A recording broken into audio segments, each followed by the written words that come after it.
Before we dive into today's episode, I had to let you know that I just announced the final dates and times for my live free masterclass, How to Recession-Proof Your Business with One Digital Course. Plus, I'm sharing 5 strategies to create and launch a profitable digital course from scratch. Listen, my friend, do not wait. You will miss this. I've been creating and selling digital courses for over 13 years in every kind of economy, and my business has continued to grow. Why? 2 words, my friend, digital courses.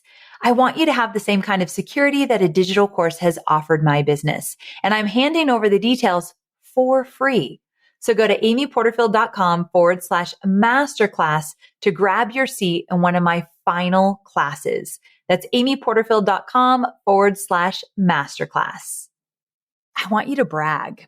I know we all hate bragging, and I'll be the first to tell you it's not my favorite thing. It kind of makes me cringe. But hear me out. I think having a community of like-minded people or people who have similar goals, say like building a successful business, I think it's so important that you surround yourself with people like that. And I think an important piece of having that is having a space where you can share your wins and people will actually understand the level of commitment and the gravity of your accomplishment. I'm Amy Porterfield, ex-corporate girl turned CEO of a multi-7-figure business. But it wasn't all that long ago that I lacked the confidence, the budget, and the time to focus on growing my small but mighty business. Fast forward past many failed attempts and lessons learned, and you'll see the business I have today. One that changes lives and gives me more freedom than I ever thought possible. One that used to only exist as a daydream. I created the Online Marketing Made Easy podcast to give you simple, actionable, step-by-step strategies to help you do the same. If you're an ambitious entrepreneur or one in the making who's looking to create a business that makes an impact and a life you love, you're in the right place, friend. Let's get started.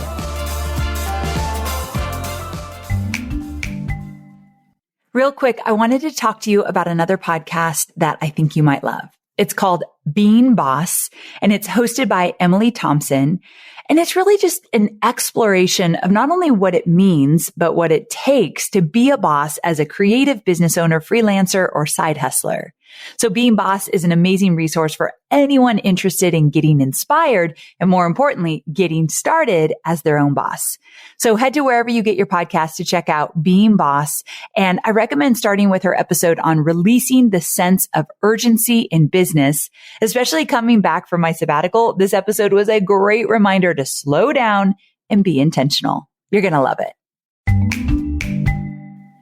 Hey there. Welcome back to another episode of Online Marketing Made Easy.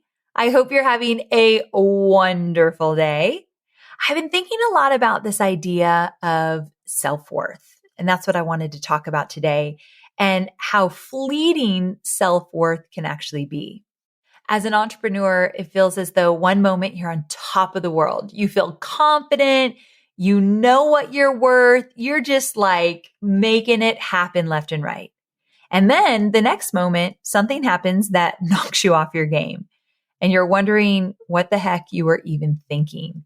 You feel absolutely worthless, like a failure, and you're questioning everything. Please tell me I'm not alone here. Can you relate? So, what the heck are we supposed to do when our self-worth feels like it's just been trampled by a herd of elephants? Over the years, I've learned a few things that I like to practice on a pretty consistent basis. And I think that these things might help you as well. So I want to talk about them. First one up, give equal airtime to positive thinking. My coach, Corinne Crabtree, she always says that if you're going to beat yourself up mentally, if you're going to think that you're not worthy or you're not good enough, if you can catch that in the moment, it's only fair to give yourself equal airtime to the flip side of that. So for me, it would look something like this. Something happens, I don't reach a goal, or somebody on my team that I love dearly quits, or something like that. And I start to beat myself up. Like, what is my problem? Why does this keep happening to me? I feel so unlucky, or I'm not cut out to do this. This is too much. Like, this is what happens in my mind. And if I catch myself in the moment, I say, okay, I just had my little pity party. Now, what if I were to give equal airtime to the opposite of all of that? Like, I am doing the very best I can. I am a good leader. I have so many loyal employees that have been with me for years and years and years. And I know that everything happens for a reason. So it's all going to work out because it always does. Like, just giving yourself the equal airtime in the moment is magical. But I will say it absolutely does not happen naturally. I have to work on this every single day. And sometimes I'm like, no, I don't want to give myself equal airtime, but I just do it. Okay. So here's the second thing that you can do when you're not feeling worthy. You've got to take a trip down memory lane. Now, this one, I'd love for you to do 10-minute journaling. Just grab a pen and paper and start writing down the things that you've accomplished. And let's make it easy. You've accomplished in the last year or last 5 years. If you want to go even further back, go for it. But this refreshes your memory and illustrates how you've stuck with something or how you've accomplished something in the past. You know, I actually wrote my notes for this episode before I recently read a book that I keep talking about called The Gap and the Gain. It's by Dan Sullivan and Dr. Benjamin Hardy. And sharing this with you right now reminded me of something I learned in that book. I just finished it, but they talk about measuring backwards. And instead of always measuring yourself to an ideal, like a goal, something you want to get to, instead of measuring yourself always to an ideal, measure backwards. And it's the same thing, like take a trip down memory lane and think about all the things that you've accomplished in the last year, in the last 5 years. I think your self 5 years ago wouldn't even know how to talk to the you are now. They'd be like, what's going on? Who are you? What's happening? Because they'd be awestruck with how much you've accomplished and who you are today. So write down, flood your mind with all the things that you have accomplished, because I promise you, this gives you solid and tangible proof that you are moving forward. You have done amazing things in your life and you are so worthy of everything that is to come. All right. Next up, read or listen to something that's inspiring. Now, many of you do this, but some of you want to do this, but don't do it yet. When you read a new book, or for me, it's usually always Audible. So when I tell you I read a book, I bought the physical book to highlight some areas that I wanted to remember, but I listened to the whole book via Audible. I just enjoy that so much more. And so anyway, listening to a book, reading a book, a physical book in your hand, listening to podcasts that inspire you, oh my gosh, I can promise you right now that is going to get you into the place you need to be in. And I want you to do this every single day. So Shonda Rhimes has a book called Year of Yes. She wrote the book Year of Yes. It's one of my absolute favorites. And I, of course, have it on Audible. And so I literally go back to chapters that I've listened to like 10 times when I need a shot of inspiration. So beyond just listening or reading something that will inspire you every single day, I also think you should keep a folder, a digital folder of some sort, something on your phone that it's like your go-to inspiring. Let's say you can keep your go-to inspiring podcasts that you love to go to, or those audiobooks that you love to go to. Just maybe even keeping a mental note. Oh, here's 3 things I can always go back to if I need a shot of inspiration. Re-listening to things, kind of one of my most favorite ways to just get in the right mindset. And also, so I mentioned I love Year of Yes, but another book, actually 2 books that I go back to a lot via Audible are 2 of Mel Robbins' books. So her newest book, High Five Habit, I think it's excellent. And also The 5-Second Rule. I love that book. It always gets me going. So anyway, I always have my trusted go-tos. I have a few others, but those are 2 of my favorite. So make sure that you know what inspires you and just keep going back to it again and again, or add some new inspiration to the mix, but you've got to have it ready when you need it most. And then next up, I want you to brag. I know we all hate bragging, and I'll be the first to tell you it's not my favorite thing. It kind of makes me cringe, but hear me out.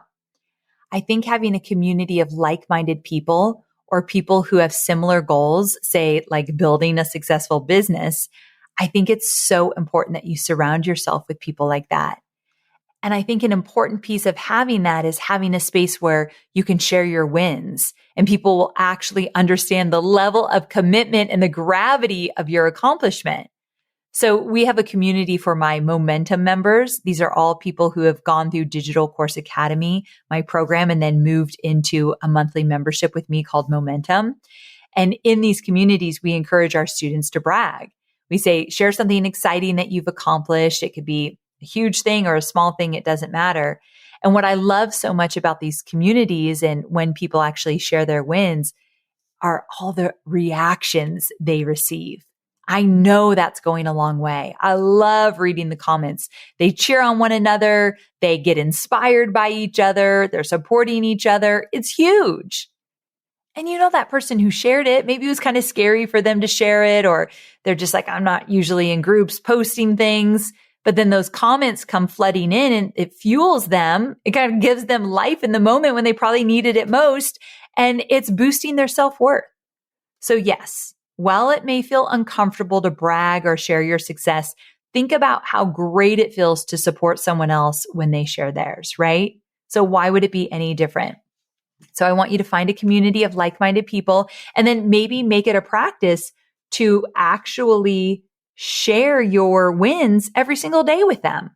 I do this a lot with my girlfriends who are in the industry that we text each other almost daily. And when something good happens, I will absolutely jump on there and share it. I also feel as though we as entrepreneurs need to remind each other of what's possible and what's working and what's got us lit up so we can help each other. So I think it's important.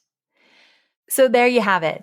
I felt like it was important to record this episode because I wanted first to remind you that you are worth it, that you are important, that it's important that you get your message out into the world. I have no doubt. But on the days that you doubt it, on the days that you're not feeling it, try some of these things that I shared with you here because I only teach what I've done. And the reason I've done all of these things is because I too have moments where I don't feel as though I'm worthy. We all do, right? And so I use these on a pretty consistent basis, and I thought you might want to use them as well. Next time you're questioning your self-worth, come back to this episode, sweet friend.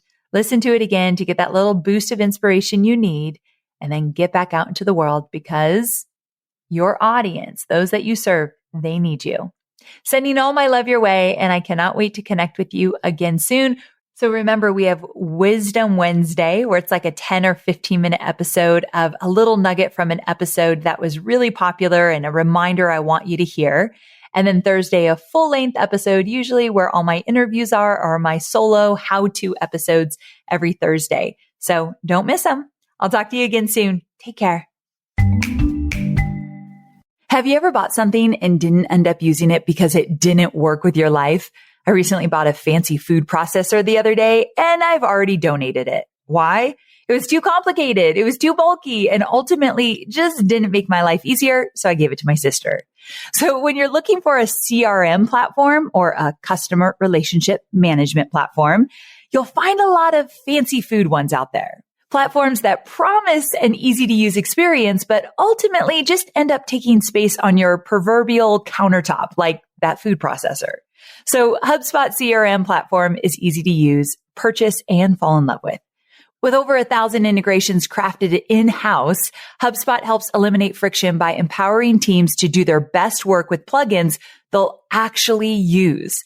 From social media tools that help you publish posts to ad targeting that helps customers find what they love, learn how HubSpot can make it easier for your business to grow better at HubSpot.com.